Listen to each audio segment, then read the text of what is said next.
السلام علیکم بھائیو، آج کی ویڈیو میں ہم ذرا بات کرتے ہیں صلات کے بارے میں، جس کو پاکستانی نماز کہتے ہیں، جبکہ لفظ قرآن میں ہے صلات۔ اور اس میں فرق ہے کیونکہ نماز جو ہے وہ ایک فارسی لفظ ہے اور یہ پرانی فارسی میں سے آ رہا ہے، نمس سے، اور اس کا مطلب ہوتا ہے پوجا، یہ اس کا معنی ہے۔ تو ہم لوگ بات کریں گے قرآن میں جو لفظ استعمال ہوا ہے صلات، کہ صلات ہے کیا۔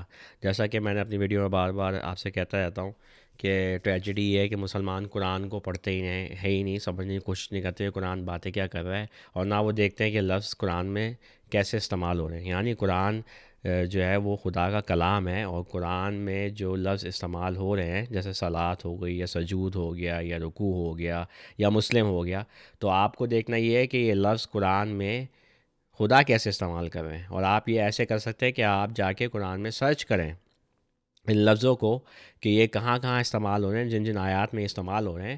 آپ ان پھر آیات کو پڑھیں غور سے اور سمجھنے کی کوشش کریں کہ یہ لفظ کس مقصد سے استعمال ہو رہا ہے۔ یہ طریقہ ہے سمجھنے کا۔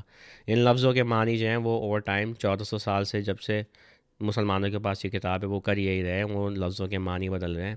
اور یہ جو مین جو الفاظ ہیں جیسے صلات ہو گیا، یا حج ہو گیا، یا رکوع ہو گیا، سجود ہو گیا، اور مسجد، یہ سارے لفظوں کے معنی جو ہے نا یہ بدل چکے ہیں۔ تو کوشش یہ ہم کر رہے ہیں کہ ہم ان لفظوں کو پھر سے ڈھونڈیں، ان کے معنی اصل میں ہیں کیا۔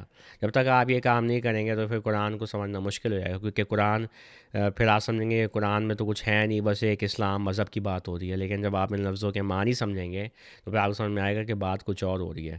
تو یہ بڑا ضروری کام ہے۔ تو خیر، میں بات کرنا چاہ رہا تھا صلات پہ، کیونکہ ظاہری بات ہے ٹاپک بار بار آتی ہے۔ مسلمانوں کی جو مذہب ہے، جو ان کو ورثے ملا ہے، جس میں اسلام جو ہے اس میں زیادہ تر زور جو ہے وہ نمازوں پہ ہے، کہ بھائی نمازیں پڑھتے رہو۔ جب میں چھوٹا تھا میں اکثر دیکھتا تھا دیواروں پہ لکھا ہوتا تھا، میں کراچی کی بات کر رہا ہوں، کہ نماز پڑھو اس سے پہلے تمہاری نماز پڑھی جائے۔ تو یہ نماز جو ہے نا یہ مسلمانوں کے ڈی این اے میں ہے کہ بھائی نماز پڑھنی ہے۔ باقی جھوٹ بولو، بکاری کرو،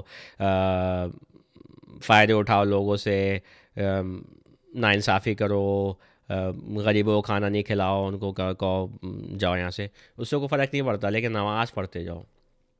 تو یہاں ایک صاحب نے کامنٹ کیا ہے، پرویز ہاشمی صاحب نے۔ تو یہ سوال ہے، یہ نیچرل سوال ہے، میں اس پہ ہی بات کروں گا کہ وہ جو میں نے لاسٹ ویڈیو بنائی تھی اس میں نے ذکر کیا تھا قبلے کا، کہ بھائی قبلہ جو ہے قرآن میں جو لفظ استعمال ہوا ہے اس کے معنی نماز میں کوئی رخ نہیں ہے، اس کے معنی ہے کہ کسی طرف جانا، ٹھیک ہے، مطلب ڈیسٹینیشن جس کو انگلش میں بولتے ہیں۔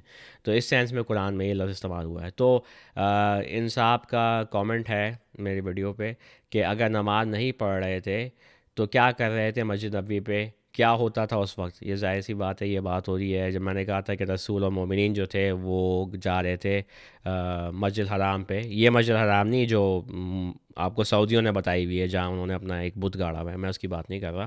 میں بات کر رہا ہوں ایک مسجد حرام کی، جو ایک جگہ تھی جہاں ان کو جانا تھا، اور وہاں قرآن کی آیات کو پڑھ کے سنانا تھا، کیونکہ رسول کا کام جیسے میں نے کہا ہے قرآن کے حساب سے رسول وہ ہوتا ہے جو بشیر اور نذیر ہوتا ہے۔ یہ آپ ویریفائی کر سکتے ہیں ساری باتیں، میں ایسی کوئی اپنی طرف سے باتیں نہیں کر رہا ہوں، لیکن رسول کا کام ہوتا ہے بشیر نذیر، یعنی وہ خوشخبری دینے والے اور ڈرانے والے ہوتے تھے۔ تو اس کے ضروری تھا کہ ان کو ایک جگہ پہ جا کے جو ہے لوگوں کو وارن کرنا ہے، اور وہ ایسی جگہ ہوگی جہاں لوگ اکٹھے ہوں گے، تو وہ مسجد حرام تھی۔ اور یہ جگہ جو تھی وہاں جو کافر جو تھے، چلیں ہم کو کہہ لیں کافر یا منافق، جو بھی ان کو کہنا ہے، وہ لوگ نہیں چاہتے تھے کہ یہاں محمد آئیں اور اپنی جو یہ اپنا پیغام جو ہے اس کا بلغ کریں، ٹھیک ہے۔ تو مسجد نبوی، پھر سے وہی بات، مسجد نبوی جو ہے وہ آپ کو ایک مسجد جو ہے وہ بتائی گئی ہے کہ یہ نبوی مسجد نبوی جو ہے یہ مدینہ میں تھی، اور یہ یہاں جو ہے یہ سب ایکٹیویٹیز ہو رہی ہیں۔ لیکن پھر سے قرآن میں تو مسجد نبوی کا ذکر ہی نہیں ہے، مسجد نبوی نہیں ہے، مسجد الاقصی ہے اور مسجد الحرام، دو مسجدوں کا ذکر قرآن میں ہے۔ اور مسجد کا مطلب قرآن کے حساب سے ایک جگہ ہوتی ہے جہاں سجود کیا جائے، ٹھیک ہے، یہ مطلب ہے مسجد کا۔ اور سجود کیا مطلب ہے؟ سجود مطلب جو ہے وہ اپنے پیشانی زمین پر رگڑنا نہیں ہے، سجود مطلب یہ ہے کہ آپ جو ہیں وہ اپنے گھٹنے ٹیکیں، یا آپ جھکیں اس سینس میں نہیں کہ آپ نماز میں جھک رہے ہیں اس سینس میں کہ آپ تکبر اپنا ختم کریں اور آپ ایکسیپٹ کریں خدا کی آیات کو، کہ وہ خدا کی آیات ہیں، اور آپ مانیں کہ خدا جو ہے وہ پروردگار ہیں اور رب ہیں اور ہمارے ایک معبود ہیں. اس سینس میں بات ہو رہی ہے. تو مسجد نبوی تو اس وقت تھی ہی نہیں. یہ آپ کو اسٹوریاں حدیثوں سے نکال کے دی گئی ہیں, اور یہ آپ کو ورثے میں جو مذہب ملا ہے اس میں یہ ساری متس ہیں. ان کو متس کہتے ہیں. مت ہوتی ہے ایک چیز جو اوور ٹائم جو ہے وہ آپ کے دماغ میں انسٹال کر دی گئی ہے. اس کو برین واشنگ کہتے ہیں. برین واشنگ ہی ہوئی ہوئی ہے ہماری زیادہ تر پاکستانیوں کی برین واشنگ ہے. پاکستانیوں کی ہے, مسلمانوں کی برین واشنگ ہے, امریکنس کی برین واشنگ ہے, سب کی برین واشنگ ہو چکی ہے. سچائی سے اس کا کوئی تعلق نہیں ہے. تو مسجد نبوی جو ہے اس وقت نہ تو تھی, اور نہ محمد رسول اللہ اور مومنین نمازیں پڑھ رہے تھے. وہ صبح شام 5 وقت نمازیں نہیں پڑھ رہے تھے. کیونکہ قرآن میں 5 وقت کی نمازوں کا ذکر ہی نہیں ہے. ٹھیک ہے, 5 وقت کی صلات آپ کو قرآن میں ملیں گی نہیں. اور قرآن, جیسے میں کہتا جاتا ہوں, قرآن اپنے آپ کے بارے میں یہ دعویٰ کرتا ہے کہ قرآن ایک مکمل کتاب ہے, مفصل کتاب ہے, مبین کتاب ہے, واضح کتاب ہے, خدا کلام ہے, اس کو کوئی بدل نہیں سکتا. یہ سب قرآن اپنے بارے میں وعدے کر رہا ہے, دعوے کر رہا ہے. تو جب قرآن یہ دعوے کر رہا ہے تو پھر ہمیں اس کو ایکسیپٹ کرنا ہوگا. ٹھیک ہے, تو اگر ہم ایکسیپٹ کرتے ہیں تو پھر ظاہر سی بات ہے ہمیں حدیثوں کو چھوڑنا ہوگا, کیونکہ حدیثیں جو ہیں وہ ان کی ضرورت ہی نہیں ہے. اور جیسے میں نے آپ سے کہا کہ حدیثیں جو ہیں ان کا اصل میں جو مقصد جو ہے نا وہ قرآن سے لوگوں کو ہٹانا ہے. اور یہ اسٹوریاں آپ کو حدیثوں میں ساری مل رہی ہیں کہ نمازیں پڑھی جا رہی تھی, 5 وقت کی تراویاں ہو رہی تھی, اور وطر ہو رہے تھے, اور فرض ہو رہے تھے, اور سنت ہو رہی تھی. یہ ساری باتیں یہ ہے ہی نہیں. اگر یہی سب کر رہے ہوتے تو پھر ٹائم کہاں ہوتا جنگیں لڑنے کے لیے, ٹائم کہاں ہوتا لوگوں کو پیغام پہنچانے کے لیے. ٹھیک ہے نا, کیونکہ جو تلاوت جو ہے, جو قرآن میں جو لفظ استعمال ہو رہا ہے تلاوت جو ہے, اس کا مطلب یہ ہے پڑھ کے سنانا. اس کا مطلب یہ نہیں ہے کہ آپ جو ہے اس کو جیسے آج کل سمجھ آتا ہے کہ تلاوت یا قرآن کی تلاوت کر رہے ہیں کہ بس وہ عربی میں پڑھ رہے ہیں اس کو. اور بھائی تمہاری آڈینس جو ہے مسلمان جو پاکستانی ہیں ان کو تو عربی آتی ہی نہیں ہے, تو تم عربی میں کیوں پڑھ کے سنا رہے ہو, تم اردو میں ان کو پڑھ کے سناؤ. لیکن ظاہر سی بات ہے وہ تو کرنا نہیں ہے, کیونکہ ظاہری بات ہے مولوی تو نہیں چاہتا کہ آپ قرآن کو سمجھیں اس کو کیونکہ پھر اگر وہ سمجھ گئے تو پھر مولوی کے آپ پیچھے لگ جائیں گے کہ بھائی تم تو جھوٹ بولتے ہو. اچھا, دوسری بات ہے نے کہی بھائی کیا محمد صلی اللہ علیہ وسلم نماز نہیں پڑھتا تھا. جی پھر سے وہی بات, نماز نہیں پڑھتے تھے وہ نہیں, کیونکہ پھر سے نماز جو آپ کو جو سکھائی گئی ہے نا کہ آپ ایک کیا کہتے ہیں, آپ نماز ایک ٹائم پہ کہتے ہیں نا آپ, وہ کیا ہے, وہ فجر ہے یا ظہر ہے, عصر ہے, مغرب عشاء ہے. ٹھیک ہے, یہ ٹائمنگ ہے ہی نہیں قرآن میں. قرآن میں تو خالی 2 صلات ہے, صلاۃ الفجر اور صلاۃ العشاء. ٹھیک ہے, فجر ہو گئی جو جب سورج جو ہے فجر ہوتا ہے نا, جب سورج جو ہے وہ سن رائز ہوتا ہے, سن سیٹ ہو گئی عشاء, بس یہ 2 ہیں. اچھا, صلات کیا ہے قرآن کے حساب سے وہ ہم دیکھیں گے ابھی قرآن میں آؤں گا اس پہ. تو لیکن خیر محمد جو ہیں وہ ان کو تو اگر آپ جو آپ کچھ آج کل جو کچھ سب چیزیں کر رہے ہیں نا, جو آپ کو رن ڈاؤن تو خیر آپ کو پتہ ہی ہے, وہ بتانے کی ضرورت نہیں ہے آپ کو. لیکن خیر جو آپ نماز جو پڑھتے ہیں نا اس میں آپ کر کیا رہے ہیں اصل میں, مطلب لیٹس جسٹ فوکس کہ بھائی بیسکس کیا ہیں, کور کیا ہے نماز کا.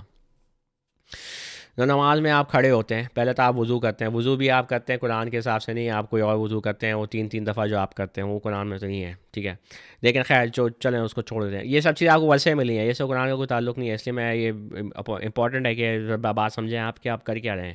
آپ نے اب اجداد کے نقش و قدم پہ اندھا دھند چل رہے ہیں, یہ فیکٹس ہیں. میں نے بھی نماز سیکھی تھی اپنی دادی سے. ٹھیک ہے, میں نے کوئی قرآن کو کنسلٹ نہیں کیا تھا. بعد میں مجھے سمجھ میں آئی کہ بھائی یہ تو ہے ہی نہیں قرآن میں. اچھا, نماز میں آپ کیا, اس کے بعد پھر آپ کھڑے ہوتے ہیں, پھر آپ نیت کرتے ہیں, پھر اس کے بعد پھر آپ اللہ اکبر کہتے ہیں. اللہ اکبر جو ہے یہ کہیں ہے ہی نہیں قرآن میں, کیونکہ اللہ اکبر کا مطلب ہے اللہ بڑا ہے کسی سے. تو اللہ کبیر ہے, اللہ سب سے بڑے ہیں. ٹھیک ہے, تو خیر اس کے بعد پھر کیا ہوتا ہے, آپ جو ہے وہ سورۃ الفاتحہ پڑھتے ہیں. اس کو زیادہ تر لوگوں کو پتہ بھی نہیں سورۃ الفاتحہ کیا ہے, نہ وہ سمجھتے ہیں کہ اس میں کیا لکھا ہوا ہے, وہ اس کو عربی میں پڑھ لیتے ہیں. ٹھیک ہے, وہی چیز جو آپ کو اللہ نے دی ہے آپ کے لیے, آپ کے بھلے کے لیے, تاکہ آپ اس کو پڑھیں سمجھیں, آپ اسی کو واپس سنا دیتے ہیں اللہ کو. یہ اصل میں آپ کر رہے ہیں, مطلب دماغ استعمال کرنا ہو کیا رہا ہے. اچھا, اس کے بعد پھر آپ کا رخ کدھر ہے, آپ کس طرف فیس کر رہے ہیں. اب وہ آپ کا قبلہ آ جاتا ہے. قبلہ مطلب کیا ہے کہ آپ جو ہے وہ مکہ میں جو ان کا ایک ہے بت, جس کو یہ کہتے ہیں کعبہ ہے, یہ جو اصل میں ہے بت. اور انشاءاللہ میں اس پہ کبھی اور ڈیٹیل میں بات کروں گا کہ یہ چیز ہے کیا. لیکن خیر یہ مکہ سعودی عرب میں جو آپ کا بت ہے, آپ اس کی طرف رخ کرتے ہیں, اور آپ جو ہے وہ اس کے سامنے گر رہے ہوتے ہیں, سجدے کر رہے ہوتے ہیں, رکوع کر رہے ہوتے ہیں. یہ سب چیزیں اس کے ڈائریکشن میں ہوتی ہیں. ٹھیک ہے, تو یہ تو ہے ہی بت پرستی. ٹھیک ہے. تو خیر اس کے بعد آپ نے یہ سب اٹھک بیٹھک آپ نے کی اور یہ سب آپ نے عربی میں کیا. آپ کو عربی تو آتی نہیں ہے. اور پھر آپ نے سلام پھیرا دو فرشتوں کے سپوزٹلی جو بیٹھے ہوئے ہیں آپ کے رائٹ اور لیفٹ پہ, اور اللہ اللہ خیر اللہ, یہ آپ کی نماز ہے. اس کا قرآن میں کوئی ذکر نہیں ہے. قرآن میں بات ہو رہی ہے صلات کی. ٹھیک ہے, تو صلات ہے کیا, اب بات وہاں آتی ہے نا. تو صلات کیا ہے, تو اب ہم لوگ کیا کریں گے, ہم لوگ قرآن میں جائیں گے. یہ سب چیزیں آپ ویریفائی کریں قرآن میں, خود قرآن کو اسٹڈی کریں, بڑی ضرورت ہے. یہ قرآن کو اسٹڈی کرنا بہت ضروری ہے, اور قرآن کو اسٹڈی کرنے کے لیے آپ کو بہت ٹائم لگانا ہوگا, لیکن شروع تو کریں نا. قرآن تو چلتا جاتا ہے, آپ کو سکھاتا جائے گا اگر آپ سیکھیں. میں ابھی بھی بہت ساری چیزیں سیکھتا ہوں, جبکہ میں قرآن کو پچھلے 10 سال سے پڑھ رہا ہوں بڑے غور سے.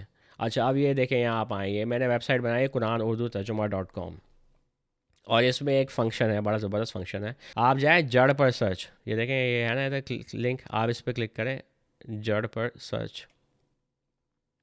اچھا اب صلات کا لفظ جو ہے نا وہ آیا ہے سواد لام اور واو سے. تو ہم لوگ کیا کریں گے, ہم اس میں سلیکٹ کریں گے یہ جڑ. اور آپ کہیں گے یار مجھے تو پتہ نہیں تھا کہ جڑ کیا ہے اس کی, تو میں آپ کو ایک اور طریقہ بتاؤں گا کہ آپ کیسے پتہ لگا سکتے ہیں کسی بھی عربی لفظ کی جڑ کو. کیونکہ عربی جو ہے نا وہ اس کی عربی اس طرح کام کرتی ہے کہ عربی کی جڑیں ہوتی ہیں 3 یوزلی 3 ہوتی ہیں, 4 بھی ہو سکتی ہیں, زیادہ تر 3 ہوتی ہیں جڑ. تو یہ صلات کی جڑ ہے سواد لام واو. ٹھیک ہے, اس طرح رکوع کی جڑ ہے را کاف عین, اور سجود کی جڑ ہے سین جیم دال. اس طرح یہ چلتا ہے. لیکن ظاہری بات ہے آپ کو یہ بات تو پتہ نہیں ہوگی, لیکن میں ایک طریقہ آپ کو بتاؤں گا. سارے وہ الفاظ دے دیے قرآن میں جہاں یہ جڑ سواد لام واؤ سے نکلے ہیں, اور وہ آیات. ٹھیک ہے, تو یہ طریقہ ہے کہ آپ جو نا قرآن میں جا کے نا اسٹڈی کر سکتے ہیں کسی بھی لفظ کو کہ وہ کس طرح استعمال ہو رہا ہے. کیونکہ ظاہری بات ہے اگر کسی لفظ کو سمجھنا ہے تو پھر آپ کو دیکھنا ہوگا کہ وہ کس طرح استعمال کیا جا رہا ہے. یہ طریقہ ہے. ایک اور طریقہ ہے کہ آپ لغت میں دیکھ لیں, لیکن یہاں تو ہم قرآن میں ڈائریکٹ جا کے نا ان لفظوں کے معنی ڈھونڈ رہے ہیں. اچھا میں نے آپ سے کہا تھا کہ میں آپ کو بتاؤں گا ایک اور طریقہ. تو وہ طریقہ یہ ہے کہ اگر آپ چلیں سورہ البقرہ میں آتا ہے نا یہ سے پہلی دفعہ صلات. یہ دیکھیں سورہ البقرہ میں اگر آپ جائیں اور آپ یہاں دیکھیں, عربی میں, عربی تو پڑھنی آتی زیادہ تر لوگوں کو, سمجھ میں نہیں آتی, پڑھنی تو آتی ہے. اچھا یہاں آیت 3 میں ہے الذین یؤمنون بالغیب ویقیمون الصلاۃ. تو اگر آپ یہاں کلک کریں نا, یہ بیچ والا ایرو, تو یہاں ایک ہے آپشن عربی گرامر کا, آپ اس کو کلک کریں. اب یہاں آپ آئیں ویقیمون الصلاۃ, یہ صلات کا لفظ ہے. ٹھیک ہے, اور یہ صلات کا لفظ ہے اور اس کی جڑ ہے سواد لام واو, جیسے میں نے آپ سے پہلے کہا تھا. اور آپ یہاں کلک کریں گے تو پھر یہ پھر سے وہی کرے گا, یہ سرچ کرے گا آپ کے لیے سواد لام واو پہ, اور آپ کو ڈھونڈ کر دے گا سارے الفاظ صلات جو قرآن میں آئے ہیں. تو یہ آپ کسی بھی لفظ کے ساتھ کر سکتے ہیں. چلیں اب یہاں آتے ہیں. ہم کیا کریں گے, ہم جو ہیں کچھ آیات دیکھیں گے جس میں یہ لفظ صلات استعمال ہو رہا ہے, تاکہ آپ بات سمجھیں کہ صلات ہے کیا. اچھا تو پہلے تو یہ سورہ البقرہ میں یہ جو آیت ہے 3, جو اندیکھے پر یقین کرتے ہیں اور صلات قائم کرتے ہیں, وہ یقیمون الصلاۃ, اور اس میں سے جو ہم نے ان کو دیا ہے وہ خرچ کرتے ہیں. ٹھیک ہے, تو یہاں تو آپ کو صلات کے مطلب نہیں سمجھ میں آ رہا ہے, یہ تو بس ہو رہا ہے کہ صلات قائم کرتے ہیں. تو یہاں مولوی کہے گا دیکھا یہ نماز کی بات ہو رہی ہے. نہیں نہیں نہیں, تمہاری نماز کی بات نہیں ہو رہی, صلات کی بات ہو رہی ہے. ہمیں ابھی تک پتہ نہیں چلا کہ صلات ہے کیا, ہمیں بس پتہ ہے کہ صلات قائم کر رہے ہیں کون, یہ ان کی بات ہو رہی ہے متقین کی. ٹھیک ہے, یہ جا کے آپ کانٹیکس میں پڑھیں. اچھا پھر آتے ہیں آیت 43 پہ, اور صلات قائم کرو اور زکوٰۃ دو اور سر نیچا کرو سر نیچا کرنے والوں کے ساتھ. اچھا یہ کانٹیکس یہ جا کے آپ ویریفائی کریں, میں نے تو پڑھا, ویسے میں آپ کو یہیں سے بتا رہا ہوں.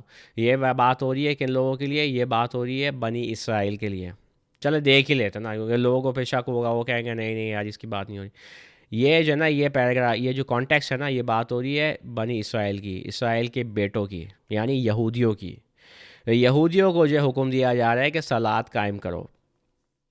ٹھیک ہے, یہ مومنین کو حکم نہیں ہو رہا, یہ بنی اسرائیل کو یاد دلایا جا رہا ہے کہ انہوں نے ایک معاہدہ کیا تھا خدا سے, اور وہ کتاب کو نہیں چھوڑیں گے. ٹھیک ہے, کیونکہ ان کے اوپر کتاب نازل ہوئی تھی تورات. تو اس کانٹیکس میں بات ہو رہی ہے, اور صلات قائم کرو اور زکوٰۃ دو اور سر نیچا کرو سر نیچا کرنے والوں کے ساتھ. کیا تم آدمیوں کو نیکی کا حکم دو گے اور اپنے آپ کو بھول جاؤ گے، اور تم کتاب کو پڑھ کر سناتے ہو، کیا تم سمجھتے نہیں؟ دیکھا؟ تو یہ جو ہے نا بات ہو رہی ہے کتاب کو پڑھ کے سنانے کی، اور اس کانٹیکس میں بات ہو رہی ہے صلات کی. یہ میں آپ کو چاہ رہا ہوں آپ ذرا دماغ استعمال کریں کہ بات ہو کیا رہی ہے. اچھا پھر آگے آیت 45 پہ سے، اور مدد لو صبر اور صلات سے، اور یہ بڑی بات ہے سوائے ان کے لیے جو ڈرتے ہیں. ٹھیک ہے، مدد لو صبر اور صلات سے. تو صبر تو ہو گیا صبر، اور صلات کیا ہے؟ صلات جو ہے وہ ایک چیز ہے جو آپ کر رہے ہیں، اس سے آپ کو مدد مل رہی ہے. اچھا، تو ابھی تک ہمیں سمجھ میں نہیں آ رہی کہ صلات مطلب کیا. ہمیں کچھ آئیڈیا نہیں ہو رہا، مطلب کچھ بات ہو رہی ہے کتاب کی اس کے ساتھ، اور یہ کہ تم کتاب لوگوں کو پڑھ کے سناتے ہو. یہ بنی اسرائیل سے بات ہوئی ہے ادھر کہ تم قائم کرو صلات، تو ان کو پتہ تھی صلات کیا ہے. چلیں آگے چلتے ہیں. پھر سے بنی اسرائیل کے بارے میں بات ہو رہی ہے یہاں کہ صلات قائم کرو. نہیں، ابھی تک سمجھ میں نہیں آ رہی کہ صلات ہے کیا. اچھا، اب 110 پہ آتے ہیں. اور صلات قائم کرو، زکوٰۃ دو، اور جو بھی بیٹی ہے کہ تم آگے بھیجو گے اپنی جانوں کے لیے، تم اپنے اسے پاؤ گے خدا کے ساتھ. پھر سے ہمیں نہیں پتہ چل رہا کہ صلات ہے کیا. اچھا، پھر اب بات ہو رہی ہے اور جب ہم نے بنایا گھر آدمیوں کے لیے جمع ہونے کی جگہ اور محفوظ جگہ، اور ابراہیم کے مقام سے صلات کی جگہ لو، اور ہم نے عہد کیا ابراہیم اور اسماعیل سے، میرے گھر کو صاف کرو اور ارد گرد جانے والوں کے لیے، اور ٹھہرنے والے اور سر نیچا کرنے والے اور جھکنے والے. اب ہم لوگ آتے ہیں پھر سے صلات پہ، کیونکہ ابھی تک ہمیں سمجھ میں نہیں آ رہی کہ صلات مطلب ہے کیا. اچھا، ابھی آیت 153 ہے، اے وہ جنہوں نے یقین کیا. اب یہاں بات ہو رہی ہے الذین آمنو سے. مدد لو صبر اور صلات سے، خدا ساتھ ہیں صبر کرنے والوں کے. اچھا، اب ذرا اس پہ نا ڈیٹیل میں جاتے ہیں تھوڑا کہ بھائی اب کانٹیکس کیا ہے. اب کیونکہ یہاں ہے نا یہ اب یہی الذین آمنو سے بات ہو رہی ہے جو لوگ یقین رکھتے ہیں یا یقین لے آئے ہیں. کس پر؟ کتاب پر اور خدا پر اور اس کے رسول پر اور آخر دن پر. ٹھیک ہے، تو تم مدد لو صبر اور صلات سے، خدا ساتھ ہے صبر کرنے والوں کے. اور نہیں کہو ان کے بارے میں جو مارے گئے خدا کی راہ میں کہ وہ مر گئے، بلکہ وہ زندہ ہیں لیکن تمہیں خبر نہیں. اور ہم تمہارا امتحان لیں گے، کچھ خوف میں سے اور بھوک اور نقصان، پیسے میں سے اور جانوں اور پھلوں، اور خوشخبری دے دو صبر کرنے والوں کو. وہ جن پر مصیبت آتی ہے وہ کہتے ہیں ہم خدا کے ہیں، ہم ان کی طرف واپس جائیں گے. وہ ہیں جن پر صلوات ہیں ان کے رب کی طرف سے، اور رحمت اور راہ پر ہیں. اچھا، اولئک علیہم صلوات. تو اب صلوات جو ہو گئی نا، یہ آپ کے ان کے رب کی طرف سے ہیں. اور صلوات جو ہیں، اب یہاں آپ دیکھیں نا بات، اگر یہ نماز ہے، صلات نماز ہے، تو صلوات ان کے رب کی طرف سے ہیں، تو آپ کہہ رہے ہیں کہ وہ خدا نماز پڑھ رہے ہیں. تو ظاہری بات ہے نماز پڑھنا تو صلوات جو ہے وہ نہیں ہے. تو صلوات کیا مطلب کیا ہے یہاں؟ کیونکہ یہ صلات کا جمع ہے. یہ دیکھیں نا، اب یہ مسئلہ ہو گیا نا مولوی کے لیے. مولوی اپنی اسٹوریاں سناتا رہے گا، لیکن چکر یہ ہے کہ یہ لفظ صلات استعمال ہو رہا ہے. اولئک علیہم صلوات من ربہم، ان کے رب کی طرف سے صلوات ہیں. تو پھر سے اب صلات کا مطلب کیا ہے؟ اچھا، چلتے جاتے ہیں نا، میں اس کو غور سے پڑھیں گے نا کہ بات ہو کیا رہی ہے. اچھا، پھر سے یہاں صلات استعمال ہوا ہے، وقام الصلاۃ و آت الزکوٰۃ. لیکن یہاں جو ہے وہ اگر آپ اس کو پڑھیں پوری آیت کو، تو آپ دیکھیں گے کہ بات جو ہے وہ سمجھ میں نہیں آ رہی کہ صلات ہے کیا. یہ کوئی چیز ہے، اس کو قائم کرنا ہے، یہ بات تو سمجھ میں آ گئی، لیکن یہ کیا چیز ہے اور اس کو کیسے قائم کرنا ہے یہ بات سمجھ میں نہیں آ رہی. اور یہ کہ یہ چیز جو ہے، یہ صلوات جو ہیں یہ من ربہم، ان کے رب کی طرف سے ہو رہی ہیں. ٹھیک ہے، وہ جو ہیں جن پر صلوات ہیں ان کے رب کی طرف سے، اور رحمت اور وہ راہ پر ہیں. تو ظاہری بات ہے اس کا مطلب نمازیں تو نہیں ہیں. تو قرآن اس طرح نہیں استعمال کرتا. اچھا، اب یہاں آتے ہیں، یہ دیکھیں نا آیت 238 پہ ذرا بات سمجھ میں آتی ہے. صلوات کی حفاظت کرو اور درمیانی صلات کی، اور کھڑے ہو خدا کے لیے فرمانبرداری میں. اچھا، یہ دیکھیں، یہ یہاں کیا بات ہو رہی ہے، اس پہ آتے ہیں. اچھا، اس سے پہلے جو ہے وہ آپ کو دیا جا رہا ہے قانون. ٹھیک ہے، سورہ البقرہ میں زیادہ تر قانون ہے خدا کا کہ بھائی کس طرح طلاق کرنی ہے، شادی کرنے کا طریقہ کیا ہے، مہر دینی ہے، اور یہ ساری چیزیں نا، یتیموں کے فرائض، یہ ساری چیزیں نا یہ سورہ البقرہ، سورہ عمران اور سورہ النساء میں آتی ہیں. لیکن خیر ہم لوگ یہ آتے ہیں حافظوا علی الصلوات والصلاۃ الوسطیٰ وقوموا للہ قانتین. صلوات کی حفاظت کرو اور درمیانی صلات کی، اور کھڑے ہو خدا کے لیے فرمانبرداری میں. تو یہ آپ کو کرنا ہے صلات میں، آپ کو کھڑا ہونا ہے خدا کے لیے فرمانبرداری میں. یہ ایک ہمیں ایک پیس ملا ہے پزل کا، ٹھیک ہے. یہ اس قرآن کو سمجھنے کی کوشش کر رہے ہیں ہم. اور اگر تم ڈرتے ہو تو چلتے ہوئے یا سواری پر، پھر جب تم محفوظ ہو جاؤ تو خدا کو یاد کرو جیسا کہ اس نے تمہیں سکھایا جو تم نہیں جانتے تھے. تو اس کا تعلق جو ہے صلات کا یاد کرنے سے ہے. یہ بات آپ سمجھ میں؟ اور یہ کہ آپ کو کھڑا ہونا ہے اس میں، ٹھیک ہے، فرمانبرداری میں. کیونکہ اگر تم ڈرتے ہو تو پھر تم چلتے ہوئے یا سواری میں بھی صلات کر سکتے ہو. لیکن آپ کا اس کا میتھڈ یہ ہے کہ آپ کو کھڑا ہونا ہے صلات کرنے کے لیے اور خدا کو یاد کرنا ہے. ٹھیک ہے، بات سمجھیں. یہ صلات اصل میں ہے قرآن میں. ابھی اس کی اور ڈیٹیل آپ کو ملیں گی، لیکن یہ جو آپ کو پوری ایک چیز ملی ہے نا، جو پروسیجر ہے نا بت کی طرف رخ کر کے کرنے کا، اس سے یہ قرآن کا پروسیجر نہیں ہے. قرآن میں یہ صلات نہیں ہے. صلات میں یہ صلات کا مطلب قرآن میں آپ کو ایسے بتا دیتا ہوں، کسی چیز کے نزدیک جانا ہے، ٹھیک ہے، اور خدا سے ایک کنیکشن بنانا ہے، خدا کے ساتھ ایک تعلق کرنا ہے، تعلق بنانا ہے. ٹھیک ہے، اس سینس میں بات ہو رہی ہے. یہ صلات ہے. تو اس لیے جب وہاں اولائے کا اللہ صلواتہم من ربہم استعمال ہوا تھا تو اس کا مطلب یہی تھا. ٹھیک ہے نا. یہ اگر ہم واپس ہے نا آیت 157 اولائے کا علیہم صلواتہم من ربہم، اس کا مطلب یہی ہے کہ وہ ہیں جن پر صلوات ہیں ان کے رب کی طرف سے، یعنی خدا ان کی مدد کر رہے ہیں، خدا ان کے نزدیک ہیں. وہ ہے نا کہ تم مجھے یاد کرو میں تمہیں یاد کروں گا، یہ بھی ہے نا قرآن میں سورۃ البقرہ میں. بات یہ ہو رہی ہے تو تم خدا سے تعلق قائم کرو، خدا تم سے تعلق قائم کریں گے. ٹھیک ہے، صلات یہ ہے، یہ قرآن کی صلات ہے. اور اس کے لیے آپ کو کھڑا ہونا ہے. یہ سارے ایکشنز نہیں ہیں جو یہ سب کرتے ہیں. جیسے میں نے آپ سے کہا نا کہ سجدہ جو ہے وہ قرآن میں جو ہے وہ تو استعمال ہوا ہی کسی اور سینس میں. اگر آپ اپنے پیشانی زمین پہ رگڑ رہے ہیں اور آپ کسی بت کی طرف جو ہے وہ رخ کر رہے ہیں تو وہ تو بت پرستی ہے. اس کا تو وہ تو آپ کام ہی غلط کر رہے ہیں، اور یہی تو مسلمان کر رہے ہوتے ہیں. نہیں یقین آتا ہے جا کے دیکھیں حج کی ویڈیوز، جب یہ نمازیں پڑھ رہے ہوتے ہیں وہاں حرم میں کیا ہو رہا ہوتا ہے. بت کے سامنے یہ اپنی پیشانی رگڑ رہے ہوتے ہیں. صاف سی بات ہے، یہ تو بت پرستی ہے بھائی. اور یہ کوئی نئی چیز نہیں ہے. یہ سجدہ جو ہے جس طرح مسلمان کرتے ہیں یہ تو ہندو بھی کر رہے ہیں. جا کے دیکھ لیں آپ ان کی ویڈیوز وغیرہ، ان کی جب وہ اپنے وہاں جاتے ہیں مندر میں کیا کر رہے ہوتے ہیں وہ. یہ سب چیزیں آپ کو ہے جا کے اسٹڈی کرنی ہے. اب تو انٹرنیٹ آپ کے پاس ہے، ویڈیوز موجود ہیں، سب کچھ ہے، پڑھ بھی سکتے ہیں آپ. جا کے دیکھیں، دوسرے ریلیجنس کو اسٹڈی کریں. میں تو کہتا ہوں جا کے دیکھو بدھسٹ کیا کرتے ہیں، ہندو کیا کرتے ہیں، کرسچنس کیا کرتے ہیں، ان کے کیا بلیفس ہیں. آپ سمجھ میں آئے گی کہ آپ کا مذہب کیا ہے. آپ کا مذہب جو ہے وہ تو بت پرستی ہے اور شرک ہے. یہ سب آپ کا مذہب ہے. یہ قرآن سے سب کو لینا دینا نہیں ہے. اچھا، اب یہاں جو ہے یہ میں نے آپ سے کہا تھا نا، ہمیں تھوڑا سا آئیڈیا ہو گیا کہ صلات کیا ہے. کھڑا ہونا ہے خدا کے لیے فرمانبرداری میں اور خدا کو یاد کرنا ہے، خدا سے ایک کنیکشن بنانا ہے، تعلق قائم کرنا ہے. خدا کو واقعی میں ایک کنیکشن جو ہے نا، یہ بات ہو رہی ہے صلات کی. اور خدا کو یاد کریں گے تو خدا آپ کو یاد کریں گے. اچھا، اب آیت 277 پہ آتے ہیں.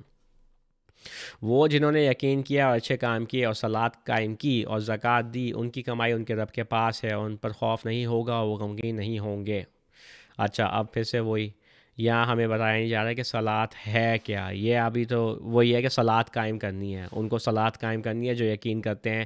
بنی اسرائیل کو صلات قائم کرنی ہے. یہ صلات قائم کرنا جو ہے نا، یہ صلات جو ہے وہ کنیکشن کی بات ہو رہی ہے. ٹھیک ہے نا. تھوڑا سا آپ کو اب میں نے پزل کا پیس ایک ملا تھا نا اس سے پہلے.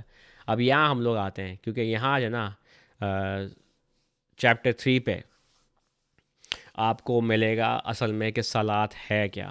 اور یہ جو ہے نا یہ بڑا ایک قصہ ہے، اس کو ذرا غور سے سمجھنا ہے، کانٹیکس کو دیکھنا ہے، پھر آپ کو سمجھ آئے گا کہ صلات ہے کیا. تو ذرا ہم اس کو ذرا ڈیٹیل میں پڑھتے ہیں. ٹھیک ہے، تو یہ چیپٹر 3 ہے اور ہم لوگ ذرا جائیں گے پیچھے کیونکہ یہ قصہ ہے زکریا کا اور مریم کا.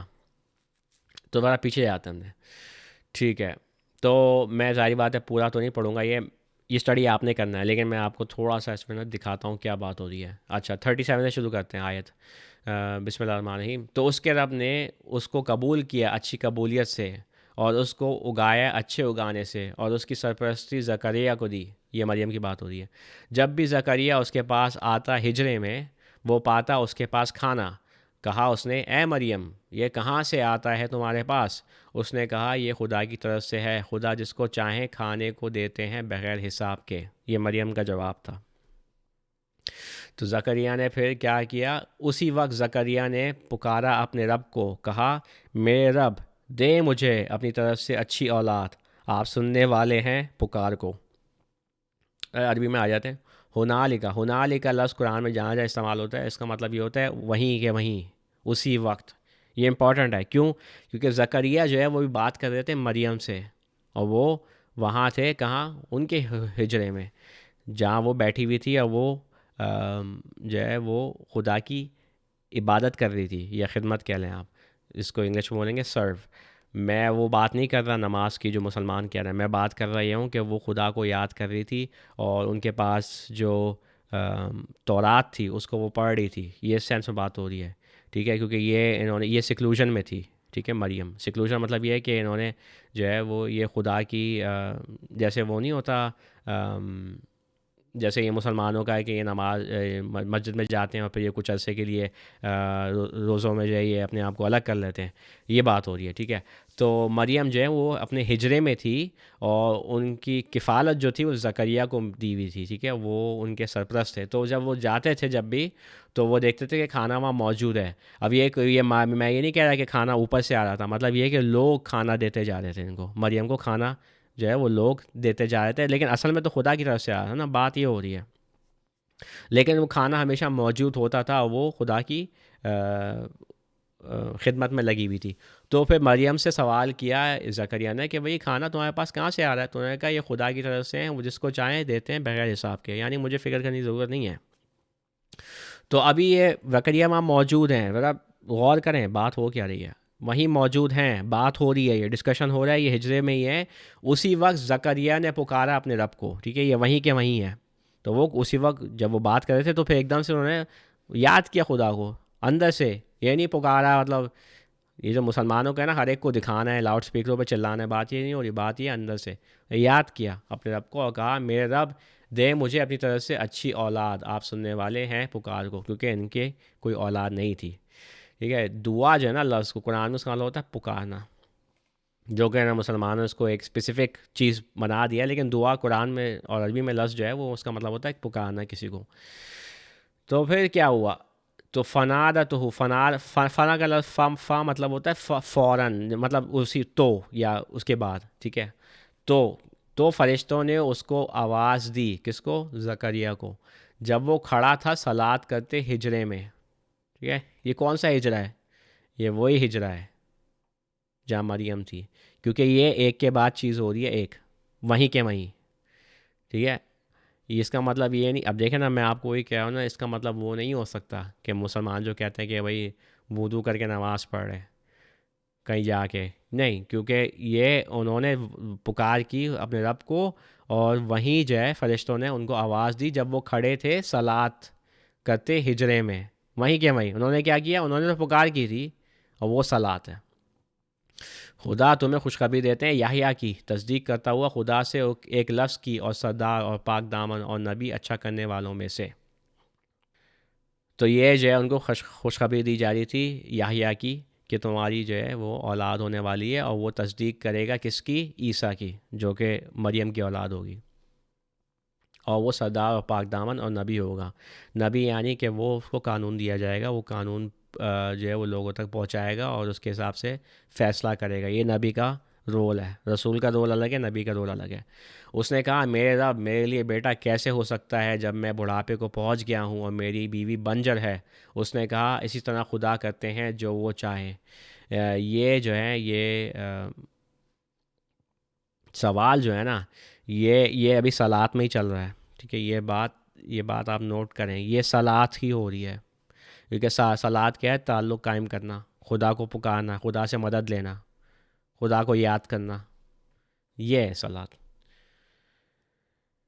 تو پھر تھوڑا اور آگے پڑھ لیتے ہیں۔ اس نے کہا میرے رب میرے لیے ایک نشانی بنائی ہے۔ اس نے کہا تمہاری نشانی یہ ہے کہ تم بات نہیں کر سکو گے آدمیوں سے تین دن تک سوائے اشاروں میں، اور اپنے خدا کو بہت یاد کرو اور تعریف کرو رات اور صبح میں، ٹھیک ہے؟ یہ صلات ہے، یا تعریف کرو اپنے رب کی صبح اور رات میں، کیونکہ صلات 2 دفعہ قائم کرنی ہے، پھر سے وہی بات، فجر اور عشاء ٹھیک ہے. یہ سب قرآن آپ کو دکھا رہا ہے، بتا رہا ہے. ضرورت ہے کہ آپ غور کریں، سمجھیں اپنے ماں باپ کے، اپنے اجداد کی جو باتیں آپ کو، جو اسٹوریاں آپ نے سنی ہے، جو ورثے میں آپ کو مذہب ملا ہے، اس کو چھوڑ دیں. اس میں کچھ بھی نہیں ہے. اس میں جو آپ نے جو چیزیں سیکھی ہیں وہ تو بت پرستی سیکھی ہے اور شرک سیکھی اور یہ سب چیزیں، چھوڑ دیں اس کو. آئیں قرآن پہ واپس، قرآن کو پڑھیں، قرآن کو ان لفظوں کے معنی سمجھیں اور ان پہ عمل کریں. یہ صلات قائم کرنا ہے. ٹھیک ہے. خدا کو پکاریں، آپ خدا کی تعریفیں بیان کریں، جو جو آپ کو چاہیے آپ مانگیں، یاد کریں خدا کو. یہ صلات ہے. یہاں آپ کو بتا دیا گیا ہے کہ صلات کیا ہے.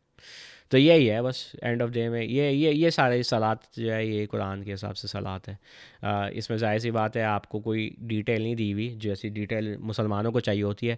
اور یہ ڈیٹیل کا جو سارا چکر ہے نا، یہ میں انشاءاللہ اس کے بارے میں ایک اور ویڈیو بناؤں گا، کیونکہ سورۃ البقرہ میں اس کا ذکر ہے. بنی اسرائیل سے جب ان سے کہا تھا کہ بھائی تم ذبح کرو اس کو، گائے کو، تو ان کے بھی بڑی ڈیٹیلز تھی کہ ان کو پتہ لگانا تھا کیا اس کا رنگ ہونا چاہیے، چھوٹی وہ بڈھی ہے یا بچی ہے، اس طرح کی بات ہے نا. وہ اس طرح کی فضول باتیں اس میں لگے ہوئے تھے. یہ ڈیٹیل ویٹیل کی بات ہی نہیں ہے. آپ کو سیدھی سی بات ہے، آپ کو صلات قائم کرنی ہے. آپ کو کہہ دیا گیا فجر و عشاء پہ صلات قائم کرو، اور طریقہ آپ کو بتایا ہوا ہے. ہاں آپ کو وضو کرنا ہے. آپ کو جب صلات کی قریب آپ آئیں تو پھر آپ کو اپنے آپ کو پاک کرنا ہے. وہ وضو کا بھی قرآن میں ذکر ہے کیسے کرنا ہے. یہ 3 دفعہ کرنے کا کچھ نہیں ہے. تو وہ آپ کریں، وضو کریں، اور پھر آپ صلات قائم کریں، خدا کو یاد کریں، خدا سے مدد مانگیں، خدا سے دعا کریں، اور کنیکشن بنانے کی کوشش کریں، تعلق بنانے کی کوشش کریں خدا سے. یہ مطلب ہے صلات کا. تو چلیں آج کی ویڈیو میں اتنی بات رکھتا ہوں صلات پہ. مجھے پتہ ہے یہ چیزیں جو میں آپ کو بتا رہا ہوں یہ بڑی مطلب ایک عجیب سی باتیں ہیں جو میں نے بہت عرصے کے بعد، اسٹڈی کے بعد، اور یہ میرا ہی کام نہیں ہے. سیم گیرنس ایک مومن ہے، میرا بھائی ہے دین میں. اس نے جو ہے قرآن میں اس کو بہت ڈیپلی اسٹڈی کیا اور یہ لفظوں کے معنی پتہ لگانے کی کوشش کی کہ مطلب لفظ قرآن ان لفظوں کو کیسے استعمال کرتا ہے. مسلمان تو ان لفظوں کو اس طرح استعمال کرنا ہے، لیکن قرآن ان لفظوں کو کیسے استعمال کرتا ہے. اس نے یہ انویسٹیگیشنز کی ہیں سجود پہ اور رکوع پہ. اس کا کام انگلش میں دستیاب ہے، ظاہر سی بات ہے، اس نے اردو میں تو نہیں کیا ہے. دا قرآن اے کمپلیٹ ریولیشن ہے. اگر آپ کو انگریزی آتی ہے تو میں ریکمینڈ کروں گا کہ آپ اس کی ویب سائٹ پہ جائیں قرآنite.com پہ، اور آپ اس کا کام دیکھیں، پڑھیں. وہ بھی فریلی اویلیبل ہے. یہ سب چیزیں ہیں. ضروری ہے کہ آپ جو ہے وہ ڈرے نہیں، خدا سے مدد مانگیں، خدا پہ بھروسہ رکھیں، خدا کے کلام پہ آئیں، خدا کے کلام کو سمجھنے کی کوشش کریں. اور یہ جو ویب سائٹ ہے قرآن اردو ترجمہ.com، اس میں میں کوشش یہی کر رہا ہوں کہ میں یہ قرآن کی ٹرانسلیشن ایک تو میں کروں اردو میں، آسان اردو میں، سادہ اردو میں، تاکہ لوگ جو ہیں وہ پڑھیں اس کو اور اس کو سمجھنے کی کوشش کریں. اور پھر ظاہری بات ہے آپ خود انویسٹیگیشن کریں ان لفظوں کی، جا کے دیکھیں کہ یہ کیا بات ہو رہی ہے، یہ کیا ہے، لفظوں کے معنی کیا ہیں. جب قرآن اپنے آپ کو مکمل کہتا ہے، مفصل کہتا ہے، مبین کہتا ہے، تو پھر ظاہر سی بات ہے آپ کو دیکھنا اس میں ہی پڑے گا ان سب چیزوں کے بارے میں. آپ کسی اور طرف جا ہی نہیں سکتے. اور اگر آپ کہتے ہیں کہ نہیں جی ہمیں حدیثیں چاہیے، ضروری ہے ہمیں کہ ہم یہ ورثے میں جو ہمیں مذہب ملا ہم اس پہ چلیں، یا ہم نے مولوی کی بات سنیں، تو پھر آپ قرآن کی آیات کے ساتھ کفر کر رہے ہیں، انکار کر رہے ہیں، کیونکہ آپ نہیں مانتے خدا کے کلام کو، خدا کی آیات کے جو دعوے ہیں آپ ان کو ایکسیپٹ نہیں کرتے. تو یہ جو ہے یہ پھر تو آپ کافروں میں سے ہیں، صاف سی بات ہے. چلیں آج کے لیے یہیں ویڈیو ختم کرتے ہیں، بات ہوتی ہے نیکسٹ ویڈیو میں. السلام علیکم.